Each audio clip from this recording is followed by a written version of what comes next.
Yo, Kadipunggol at yun, nandito ngayon muli tayo sa ating reaction video na kung saan nandito tayo sa channel ni Pinas News Insider. At ito na nga top secret ni Boying, Lacson sa pool sa video, USB ni Marcoleta, mga testigo pinakita Senado. At yun, paalala lamang, at reaction video lamang. Bahala na kayo kung maniniwala kayo. Hindi, at yun, play na natin. Ito po ang ating magiging topic for today. Ito, video ng sabwatan, Lacson at Boying. Kitang-kita naman ng Caracas di ba?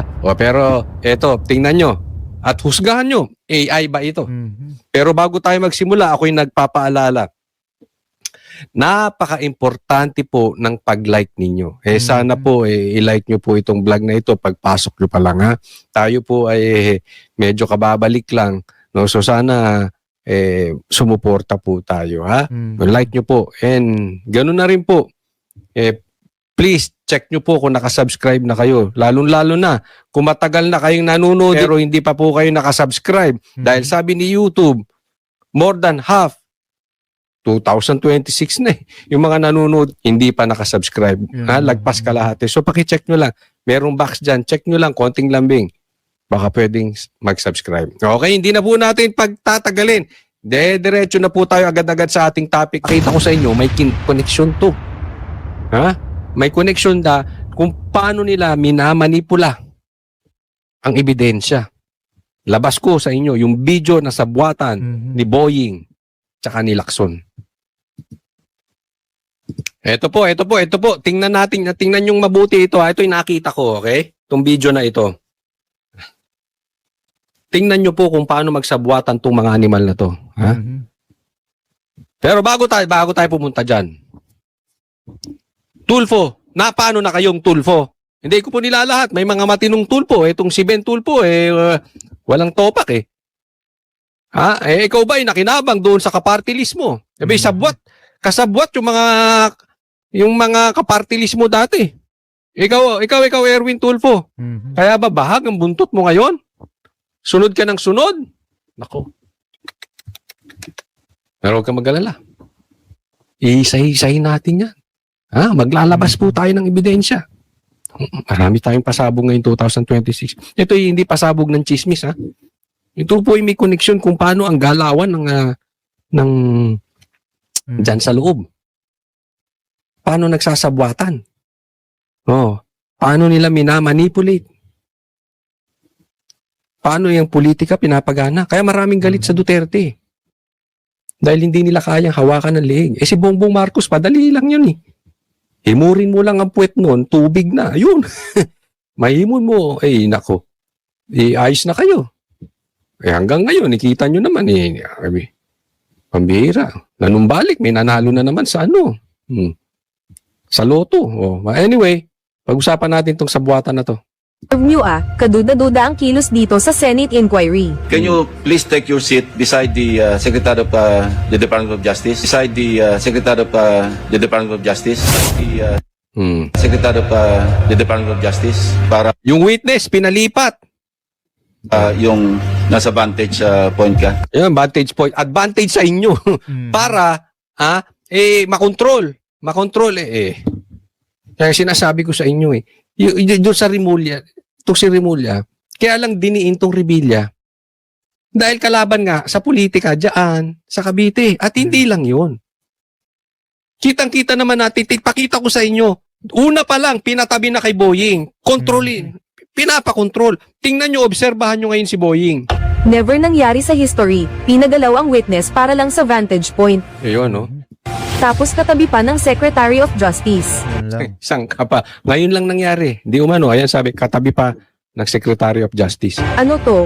VIP show. Ayan. Yun na nga mga kabalits natin na kung saan pinatabi nga kay Boying Rimulya itong witness dapat talagang hindi ito nakatabi o talagang may sarili itong inuupuan o talagang may sarili itong nagiging pamantayan sa kanyang pagiging bilang witness nga At yun, tuloy pa natin.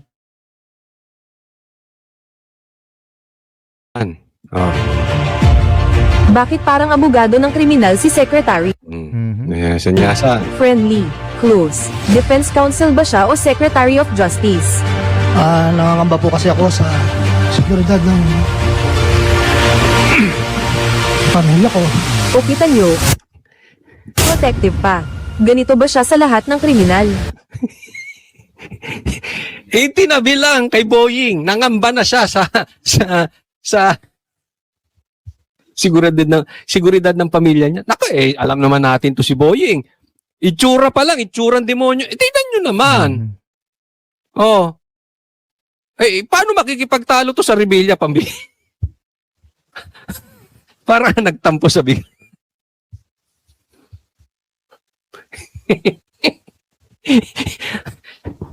Ako hindi, eto, ano tayo, medyo ad hominem nga, pero yung realidad, tanungin ko kayo, makipagpalitan kayo ng mukha kay Bong Revilla, payag kayo? Ako, payag ako dyan, kunwari, pero dito, sos, wag naman, Lord, wag na, wala namang ganunan. Hindi ko naman sinasabing hindi ko siya sinasabing pangit. Ako'y pangit din naman. No? Pero itsura talaga nito parang demonyo yung ano pa lang dito tapos itatabi. Alam na ba natin that time DOJ siya. At alam nyo ba yung pinalit sa DOJ na bago? Sanggang dikit din Sanggang dikit din to ni Boying. So kanya na ombudsman, sa kanya pa DOJ. Tapos kapatid DILG. Sino pa? Ang balita ko pa pero i-confirm natin to. Kailangan, ang balita ko, yung confidential funds ng DILG ata, ombudsman, DOJ, yan, pag in-add mo daw, kaparehas na ng confidential funds ng executive department. Ganun yan. Mamaniubrahin nila yung mga ganyang sitwasyon. At the same time, mag-iingat po. Ako'y nagpapayo lang dahil may nakapagsabi sa akin. Ingatan nyo po ang cellphone. Ang cellphone nyo maitatap. Lalo't kayo'y may mga nakakausap na mga politiko. Anyway, yan lang yung nasabi sa akin. Pero i-confirm pa natin yan. At pag yan na-confirm ko, pangako ko sa inyo, lalabas natin dito. Agad-agad. With evidence. Okay? Pero puntahan muna natin dito. Nag-aastang abogado. Gawain ba ng DOJ yan? O special treatment lang? Yan tinuturo. Ito, sabihin mo yan, sabihin mo. Ito. Ay, binabati ko nga pala itong Duterte, Solid Duterte Riders. Okay, shout out po sa inyo. Pagkakatanda ko po. After po nun, 2022, so yung 519 po, Excuse me, engineer. Para mas maliwanag, basahin mo na lang yung sinumpang salaysay mo para hindi ka naliligaw. opo, Para walang na-omit, walang nadadagdag. Tignan nyo observe nyo sinasabihan siya na basahin mo na lang. Kung ano yung dinikta namin sa'yo, basahin mo na lang. Parang ganun Tingnan nyo nagustuhan ni Boying. Yung sinabi ni kasi hindi niya pinapayagang magsalita. Script. Kung ano lang yung script. Tatandaan po natin. Kaya sinasabi ko sa inyo, malaking bagay po ito. Bakit? Ililigaw tayo nitong mga animal na to. This is very, very obvious. Ang ganda ng investigasyon sa Blue Ribbon nung panahon ni Marcoleta. Nung pumasok si Lacson at saka si Tito Soto, nagka-leche-leche. Yun lang. Naintindihan nyo? Tapos napunta na sa senador. Natutumbok na natin yung problema Tumbok na natin si Tambaluslos. Ang next na nun si Bongbong Marcos na. Natutumbok na. Pinasukan ni Tito Soto.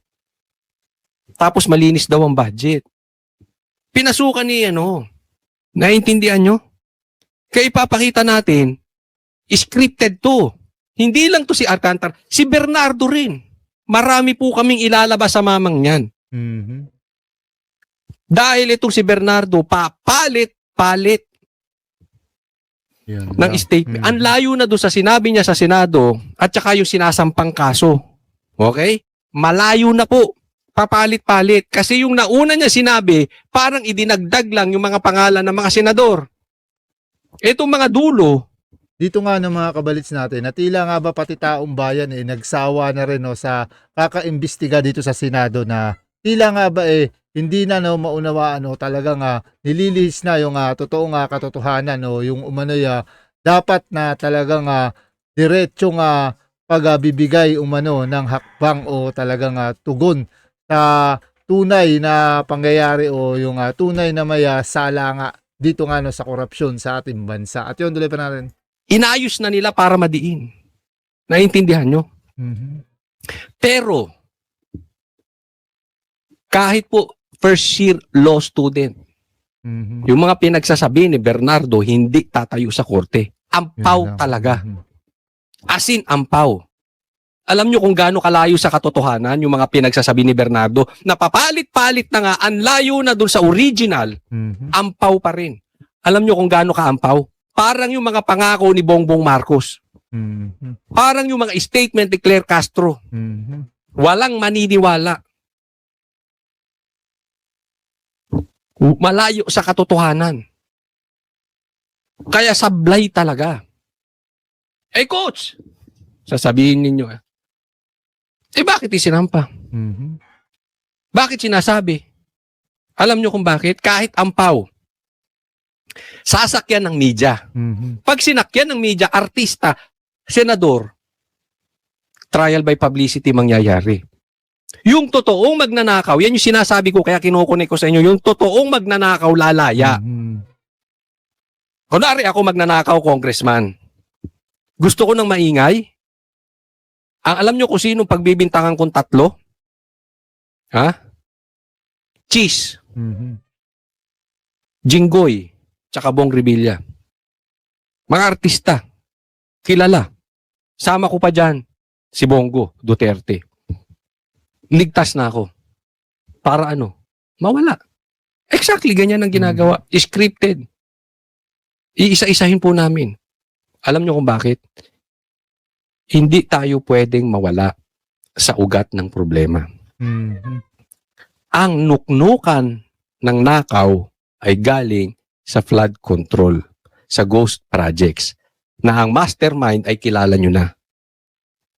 Pag niligaw tayo dyan, malaking problema. Mhm. Nauunawahan po natin. So, kailangan nating ibalik. Paalala nyo sa mga kaibigan nyo, hindi, wag! Wag tayong lalayo. Ito problema, itong mga animal na to. Ito problema yung nag-ghost projects. Mhm. Taga-sambay ang mga yan. Taga-sambay. Ako hindi ko nagkakamali ko si Bernardo, taga ano ba? Taga Bulacan? Saan ba nagkaroon ng problema? Saan ba ang bulto ng problema? Mhm. Sa Ilocos Norte, ang dami rin problema. Yun lang. Mag-stick ka doon sa sinasabi mo, Mas mesenyas pang salaysay. Tumutungotong, kita nyo? Ako, baka halikan ka niyan. Anong tawag doon? Halik ni Judas. Mhm. Judas to Di ba ano to? Binay to Mhm. na naging Duterte. Last minute, nung alam niyang mananalo si Duterte, lumipat. Tama po ba o tamang-tama? Wag tayo. Walang ganunan. Ay, pambira kayong mga animal kayo. Simulan mo na lang doon sa simula. Basahin mo na lang ng dahan-dahan. Bakit parang takot kayong magsalita ng malaya ang witness? Kung talagang gusto nyo ng katotohanan, hayaan nyo siyang magsalita sa sarili niyang salita. Anong ginawa nyo? Pinapabasa lang sa papel. Ano yun? Scripted. Yun na nga yun. Mismo na yun. Ito pa. Tingnan ninyo. Panood nyo to, di ba? Aabutan siya ng dapat niya lang sabihin. Stick ka dyan. Sino mag-aabot?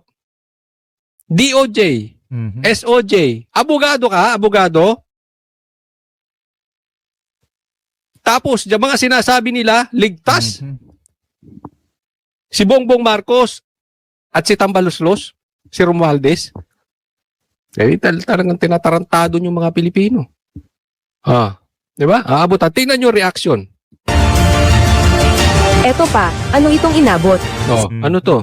Tingnan nyo reaction. Script, Newport, linya na dapat sundin. Ayaw basahin ni Alcantara. Bakit? Hindi kanya ang salita, pinapasubo lang. Scripted. So, uulitin ko mga kababayan ko. At tandaan nyo to, we will fight for this. Mhm. Anong sinabi ko sa inyo next year? Ha? Ay, last year. Anong sinabi ko sa inyo last year? Niligaw nila tayo patungkol dun sa problema sa PI. Na yan ang sinabi rin ni PRRD. Huwag na tayong papayag na ililigaw tayo tungkol sa ghost projects. And alam natin sinong mastermind. Dapat papunta tayo doon. Itong mga ito, nililigaw. Si Bernardo, ha? You're next. Huwag nyo iligaw. Huwag nyo iligaw. Ano sasabihin nyo? Kasalanan na senador? Tapos malinis si Tambi? Tapos malinis si Bongbong Marcos? Animal kayo. Huwag kami, sinasabi ko sa inyo. Huwag pong kakalimutan na i-like nyo po agad itong video na to. Pagkapasok nyo pa lang i-like nyo. At huwag nyo rin kakalimutan, sana dun sa mga hindi pa po subscribe po. Ha? Konting lambing lang po. Sana po ay patuloy kayong susubaybay sa mga ginagawa nating vlog. And sana po mapapanood nyo, maaabangan ninyo yung mga vlogs ko, mapapanood ninyo simula hanggang sa matapos. Share nyo na rin po. Maraming salamat po. God bless everyone. Huwag pong kakalimutan. Tuloy ang laban. Huwag tayong lilihis. Huwag tayong papayag ilihis ang kwento. Maraming salamat. God bless everyone. Yan nga mga kabalits natin, yung mga ilang naging tampok dito nga sa Pinas News Insider na kung saan ito umano yung pinapaliwanag sa talagang nagiging investigasyon ng Senado ukol nga sa flood control na to o sa mga anomalya o sa korupsyon sa ating bansa na kung saan patuloy nga na talagang umano may mga hindi tama nga nagiging hakbang o galaw dito nga sa pag-iimbestiga rito na tila nga ba kontrolado ang mga witness o mga tumitistigo laban nga dito nga sa flood control na to o dito nga umano sa korupsyon sa ating bansa na dapat lamang malantad at mabigyang hustisya at talagang tuluyang maipakulong at managot ang dapat managot dito nga sa pagnanakaw sa ating bansa ng pondo o talagang maraming pinahirapan ito umano nagiging korupsyon sa ating bansa na malutas at tuluyan nga wag manahimik ukol nga rito at wag hayaang tuluyang malimutan o mabaon ito sa limot yung mga nakawang nagaganap sa ating bansa. At kayo na lang bahala magkomento pa nais nyo pa i-komento patungkol dito. At yun muli, syempre nagpapasalamat tayo sa patuloy nyo pagsubaybay at patuloy nyo pagsuporta at pagsusubscribe sa ating channel. At syempre nagpapasalamat tayo dito sa Pinas News Insider. Subscribe kayo dyan mga kabalits. At yun mga kabalits, ito muli ang Yo Kadipunggol. Hanggang sa muli natin pagkikita mga kabalits.